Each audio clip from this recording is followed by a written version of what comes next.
All right, Carolina Panthers 31, the Seattle Seahawks 24. The reason why they won today's game, well, actually yesterday's game, since it's 12:03 a.m. in the morning, Eastern time zone.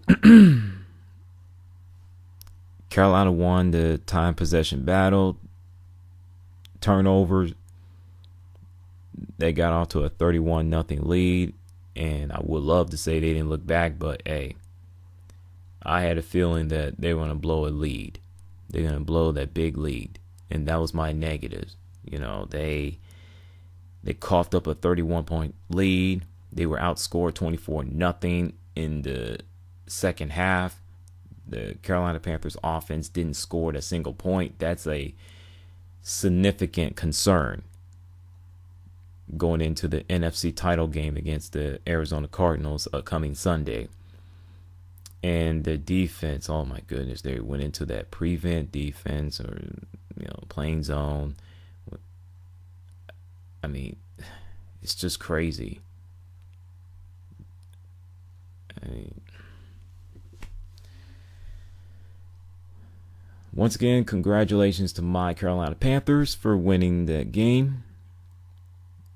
And they'll be hosting the NFC title game at home in the Bank of America Stadium for the first time in the franchise history. Hopefully they don't disappoint, and hopefully they don't get to have a huge lead and they cough it up and go this long drought and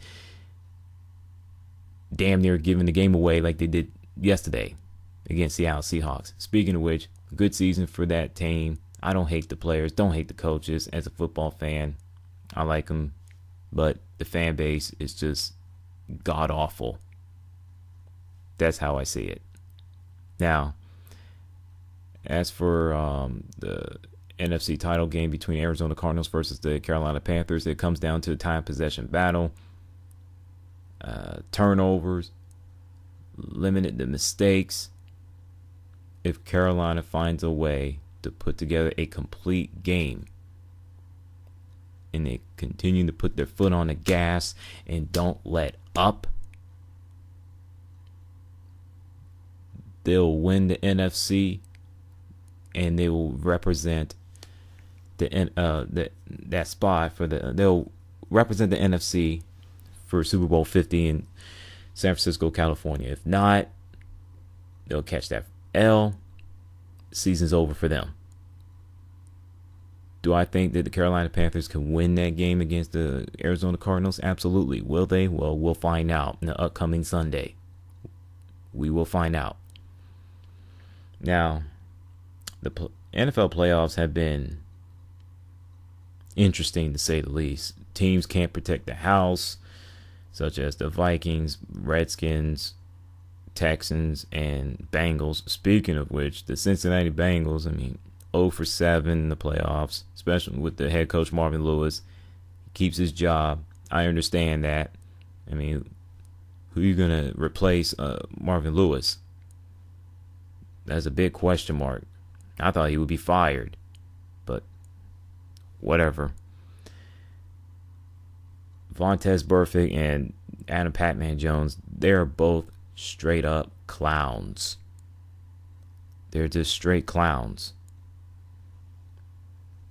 So, and the AFC Championship game, I have the Denver Broncos winning over the New England Patriots, and it's going to be close. Now, King of Fighters will have a live action adaptation. I don't know if it's going to be from movies, TV series. Sounds more like movie than anything else. And it will also have a anime adaptation. So be on the lookout for that. I'm excited for King of Fighters 14. Plus they're coming out with the no, I heard there will be a DLC, even though it's going to have 50 characters at launch. So we'll see how that goes. One Punch Man. I've heard tons and tons of people in the anime/manga fan base, community. It's the greatest anime manga of all time. It's this, that, and the third. I have read only one volume, which is volume 2, at Barnes and Noble bookstore last week. I can't judge the series based on reading one volume of the manga. I'm at episode 5 with the anime, so I can't judge it until I watch episode 6 and see if I really want to continue to watch it or not. But I'll say this: the protagonist, I think his name is Saitama, he is grossly overpowered, and there's no way he'll beat Goku from Dragon Ball Z. I don't know where people get that idea from. They've been smoking something. It ain't the good stuff either. That's just me.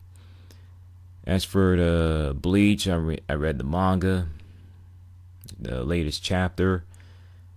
It's very interesting. You know, Toshiro Hishigawa, he came back from the dead. I think a few members of the Vizards were trying to fight this Thor looking dude, and he just smacked all of them back to next millennium.